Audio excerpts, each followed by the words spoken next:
Nah, coba seru di sini Vini akan bahas inilah kekuatan baru bajak laut topi jerami di Pulau Egghead.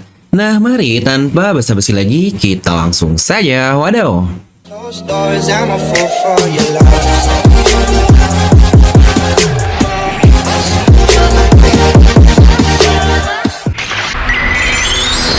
Nah, seperti biasa, sebelum lanjut video jangan lupa untuk subscribe dan juga nyalakan bel notifikasinya ya. Karena kalian tidak akan tertinggal informasi menarik seputar One Piece hanya di channel Devil Nomi. Pastikan sebelum kalian komen, kalian tonton video sampai habis agar tidak ada informasi yang miss dan tersesat seperti Babang Zoro. Nah, dimana setelah tim dari topi jerami mulai terpisah-pisah menjadi 3 bagian seperti Luffy dan Bonenya, lalu juga Nami, Sanji, dan yang lain-lainnya bertemu dengan Shaka dan Zoro, Brook mereka yang terpisah dan akan menjaga Thousand Sunny. Dengan mereka juga yang sudah memasuki sebuah pulau dengan tema yang sangat baru sekali karena bertema futuristik banget nih. Apalagi ini adalah arc dari satu orang yang sudah dikenalkan sejak lama sekali, setidaknya 16 tahun yang lalu, dan baru dimunculkan sekarang, jadi saya rasa tidak mungkin arc ini akan menjadi arc simple tanpa dampak yang besar untuk cerita ini ke depannya. Dari sini kita akan bahas kira-kira apa aja yang akan didapatkan oleh bajak laut topi jerami pasca selesainya arc dari Egghead ini.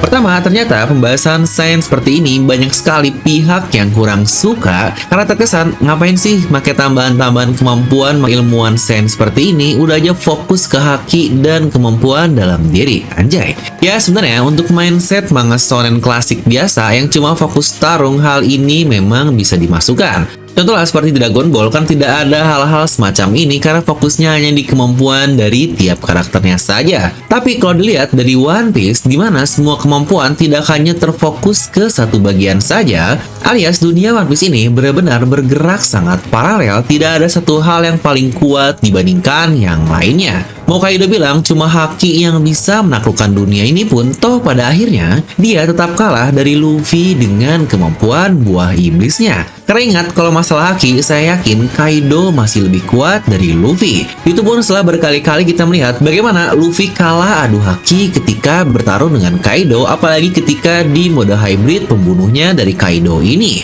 Jadi sebenarnya balik lagi, nggak ada kekuatan yang sangat mutlak di dunia One Piece. Bahkan untuk sains sendiri pun digunakan dengan sangat baik sepanjang cerita ini berjalan. Terutama bagi kru topi jerami sendiri, seperti contoh yang paling jelas adalah Franky. Dia menggunakan kepintarannya dalam dunia engineer dan menciptakan berbagai macam senjata sains yang ada. Lalu juga masih ada Nami dengan ilmu cuaca dan Usopp dengan upgrade dari ketapelnya. Semua itu bisa dibilang adalah ilmu sains atau knowledge yang mereka padukan dengan kemampuannya. Bahkan bisa dibilang Chopper juga dengan kemampuan obat-obatannya, yaitu dia menciptakan satu pil yang disebut sebagai Rumble Ball untuk dapat menguatkan dirinya sendiri. Nah, mari di sini kita akan bahas kekuatan-kekuatan yang mungkin dimiliki oleh kru topi jerami, karena lagi-lagi perlu diingat, ini adalah Pulau Egghead yang disebut sebagai Pulau 500 tahun di masa depan. Pertama, tentu saja kita akan mulai dari sang kapten yaitu Luffy. Dia baru saja mendapatkan Gear 5-nya alias Awakening dari buah iblisnya Nika, yang ternyata itu adalah buah iblis Zoan. Ya benar, Vegapunk ini tentang buah iblis saja sudah tahu sangat mendalam seperti kata-kata Oda di SBS.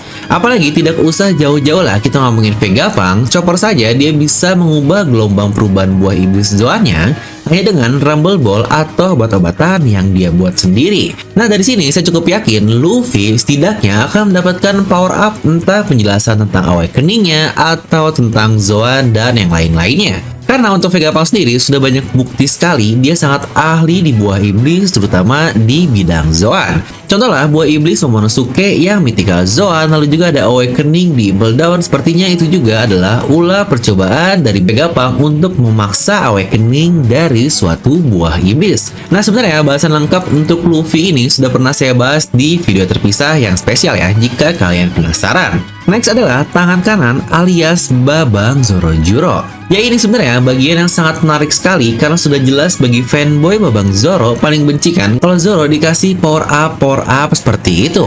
Terutama buat yang kembali ke mindset yang tadi yang udahlah fokus di pedang aja bang, nggak usah ada tambahan aneh-aneh. Tapi malah untuk haters yang malah banyak yang bilang Yaelah, Zoro kan pakai pedang, coba diadu sama musuhnya tanpa pedang yang padahal memakai pedang kayak buah iblis, kayak ilmu sains, kayak semuanya itu cuma tools doang, bukan karena dia pakai pedang jadi lebih hebat. Jadi ini sebenarnya mindsetnya sudah sangat kacau sekali. Dan sebenarnya satu hal yang menarik yang saya pikirkan tentang Zoro adalah dengan apa yang kita lihat baru-baru saja ini saat Teteh Bone menemukan sampah. Benar, sampah, dan itu adalah pedang cahaya alias lightsaber seperti di Star Wars. Ini bisa menjadi hal yang sangat-sangat menarik sekali bagi Zoro, dan apakah mungkin dia juga akan menjadi seperti Jedi? Wah, ini bakal gokil parah sih. Dengan skill berpedang yang sangat hebat dan pedang sains dengan teknik khusus, menurut saya ini akan menjadi feat yang sangat menarik bagi Babang Zoro.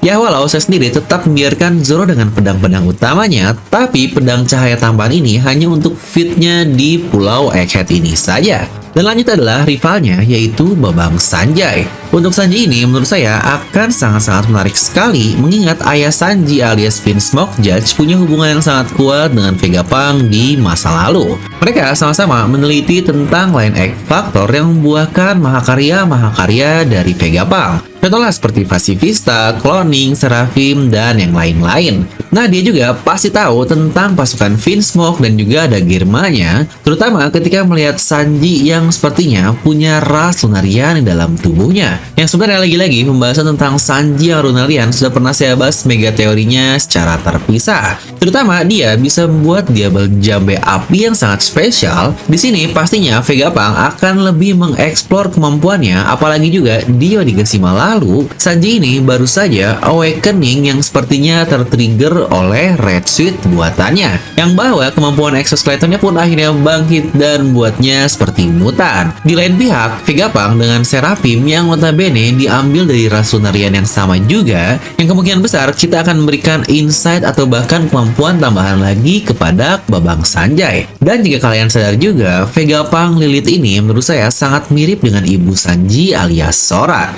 Kira-kira ada hubungan apa ya di antara mereka ini? Dan lalu lanjut untuk Jinbei, yang jujur saya sendiri bingung nih untuk Jinbei akan diberi kemampuan apa, karena dia ini sudah ras fishman yang sangat berbeda dan kemampuannya pun sudah sangat gila sekali. Jadi saya sebenarnya tidak terbayang kemampuan yang akan bisa diberikan kepada Jinbei ini, selain mungkin karena fishman terfokus di lautan atau air, maka mungkin Vegapunk akan memberikannya keleluasaan dalam storage air di tubuhnya atau dengan alat tertentu. Lalu lanjut untuk Chopper, yang sepertinya cukup banyak sih yang bisa diimprove dari Chopper kita. Seperti yang kita lihat, Vegapunk dia berhasil mengobati anak-anak Panghaga Talu yang Chopper sendiri pun belum bisa melakukannya. Yang dari situ saja berarti ilmu pengetahuan dari Vegapunk sudah sangat luar biasa. Dan sama seperti Luffy di awal tadi, kemampuan Chopper ini dengan Zoannya dan Rumble Ball-nya itu bahkan mengubah pola buah iblisnya yang saat ini sudah punya 6 perubahan tanpa Rumble Ball-nya. Ini berbeda sekali dengan model dasar Zoan yang cuma punya 3 perubahan saja, Zoan, Human, dan mode Hybrid. Yang seharusnya Vegapunk akan lebih memberikan pengetahuan dan upgrade kepada Chopper, yang contohlah seperti bagaimana Caesar juga membantu Chopper dengan Rumble Ball-nya, tapi mungkin untuk Vegapunk akan menyempurnakannya. Atau jangan-jangan dia juga bukan cuma Hito-Hito biasa saja, tapi Mythical Zoan Hito-Hitonomi model tertentu, mengingat untuk Chopper kita masih belum tahu model apa dari buah iblisnya, dan lagi-lagi bahasan ini sudah pernah saya bahas di video terpisah. Next adalah teteh kita, yaitu Nami. Dengan power up barunya di Zeus saja, menurut saya Nami ini akan berperan sangat penting dalam penelitian Vegapunk yang sangat gila. Mengingat berkali-kali Vegapunk ini mau Lilith kayak mau Atlas kayak berbicara tentang cuaca atau udara yang ada di Pulau Egghead ini. Dan masalah pencuacaan, Namilah yang sudah hatam di bagian itu. Jadi menurut saya pengetahuan ini akan saling sharing satu sama lain. Kemampuan navigasi, iklim, dan segalanya akan menjadi hal yang sangat ultimate buat teteh Nami. Apalagi sekarang mereka menuju ke lab yang berada di atas awan. Dan lanjut untuk Usopp, dari sisi senjata sebenarnya banyak sekali yang bisa di-upgrade dari Usopp ini, karena dia ini bukan hanya seorang sniper dengan pistol biasa, tapi dengan berbagai macam senjata yang sangat unik sekali. Jadi sebenarnya menurut saya dari sini saja kombinasi untuk Usopp saja sudah tidak terbatas, dan bisa saja dia pula nanti akan diberikan kacamata penglihatan yang lebih advance lagi lah, yang wah pasti ini bakal gila banget. Dan lanjut untuk tante kita yaitu Robin. Ini dia yang menurut saya lagi-lagi cukup membingungkan upgrade apa yang akan diberikan kepada orang seperti Robin. Selain ternyata Vegapunk ada hubungan dengan Dragon yang mungkin dia akan memberikan info-info yang lain, tapi kan info ini bukanlah upgrade kekuatan. Dan kalau diingat Pulau 500 tahun, apakah Robin akan mendapatkan alat khusus untuk mencatat informasi tidak hanya dari catatan tertulis saja, atau mungkin udah kekinian banget nih pakai hal seperti iPad. Anjay, keren banget. Dan selanjutnya adalah untuk musisi kita yaitu Brook, yang kemampuan Brook sendiri berbasis di musik dan buah iblis jiwanya, dan tentu saja dengan pedangnya. Apakah dia akan mendapatkan hal yang mensupportnya sebagai musisi? Yang masalah musik ini sebenarnya menjadi hal yang sangat penting dan luar biasa di serial One Piece. Bahkan saya sendiri sudah membuat satu mega teori tentang impian Luffy di video ini. Dan untuk Brook sendiri kemungkinan sih dia akan lebih mendapatkan cara buah iblisnya bekerja, karena menurut saya buah iblis Yomi Yomi ini adalah hal yang sangat absurd sekali karena dapat menghidupkan orang mati. Dan entah bagaimana cara Brook agar dia bisa mati juga. Dan tentu saja karakter terakhir dan spesial untuk arc ini adalah Franky, yang ada banyak sekali sih kemungkinan dari peningkatan fisik, sumber energi yang baru selain cola, dan bahkan caranya untuk memaksimalkan kemampuannya agar lebih efisien. Atau mungkin juga peningkatan untuk kapalnya alias Thousand Sunny ini sendiri. Tetapi hal yang paling saya harapkan dari Franky tentu saja adalah upgrade untuk Franky Shogun. Pertama, setelah bagaimana kita melihat robot buatan Vegapunk yang sangat luar biasa, bahkan bisa terbang. Dimana ini akan menjadi kesempatan bagi Franky tidak hanya untuk naik level biasa saja, tapi untuk mengupgrade dirinya ratusan tahun lebih maju. Karena perlu diingat beberapa kali perkataan Franky tentang Vegapunk ini, dan ini akan menjadi peluang sangat besar baginya untuk mencapai level seperti yang kita inginkan. Karena menurut saya Franky ini adalah salah satu karakter di topi jerami yang cukup diremehkan.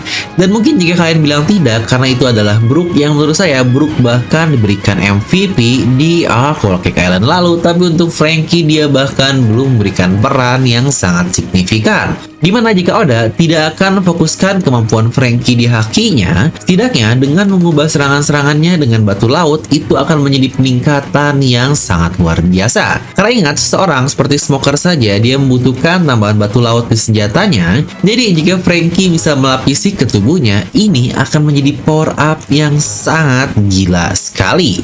Nah, kalau kira-kira menurut kalian sendiri, power up apalagi sih yang mungkin akan diterima oleh bajak laut topi jerami di satu arc masa depan yang bahkan dikatakan sudah 500 tahun lebih maju? Jangan dulu pada cabut, ada spesial Halloween nih dari DNM Dotmans dengan mengeluarkan Mystery Box. Tentu saja buat kalian yang ingin hal-hal berbau misteri bisa langsung pesan untuk Mystery Box ini. Ya, sesuai dengan namanya Mystery Box, kalian akan mendapatkan box misteri juga alias berbentuk poneglyph ini. Dan dalamnya kalian akan mendapatkan barang-barang random spesial dari DNMers. Dimana untuk pastinya kalian akan mendapatkan 2 kaos, kalian juga akan mendapatkan 2 merchandise lain seperti topi, lanyard, dan lain-lain. Kalian bisa langsung tuliskan pendapat kalian di kolom komentar di bawah. Dan seperti biasa, semoga kalian terhibur dengan video ini. Like aja kalian suka, dislike aja kalau suka, jangan lupa untuk subscribe dan juga share ke teman kalian. Gue Devel pamit, and I'll see you guys next time.